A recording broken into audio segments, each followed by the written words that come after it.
Hi, my name is Montana McCormick. And I'm Pamela Siegel, and we're both professors at Towson University in the Department of Secondary and Middle School Education. And we work with the future content area teachers, and we are the reading teachers.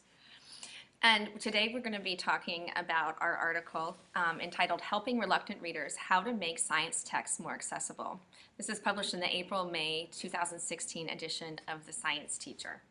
The reason we wrote this article is because when we work with our science student teachers who are working with struggling high school students, they report to us that whenever they try to get their students to read anything, any sort of science text, that the students just shut down. They refuse to read.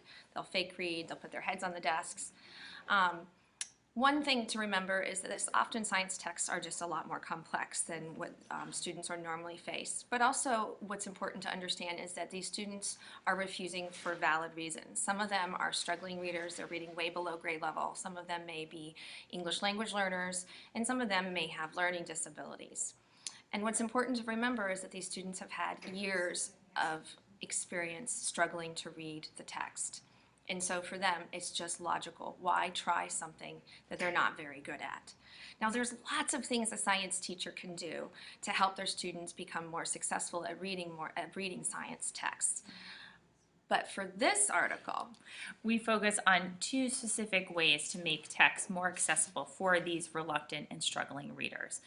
So the two ways that we highlight and that the teachers have come back to us and said they felt that they were very successful with were creating or finding a new text. Now that text can be found either on the internet modified, or they can modify it themselves, taking certain aspects of a text and making their own. The other is chunking the text, and that can be ranging from putting a check mark around something, boxes around, and just making a text seem like it's not as long. In both cases, our science teachers have come back to us and said that they have found some success, meaning students were much more willing to try to read the science text. Again, there are many ways to do this, but we just focus on two in this article. thanks so much. Thank you.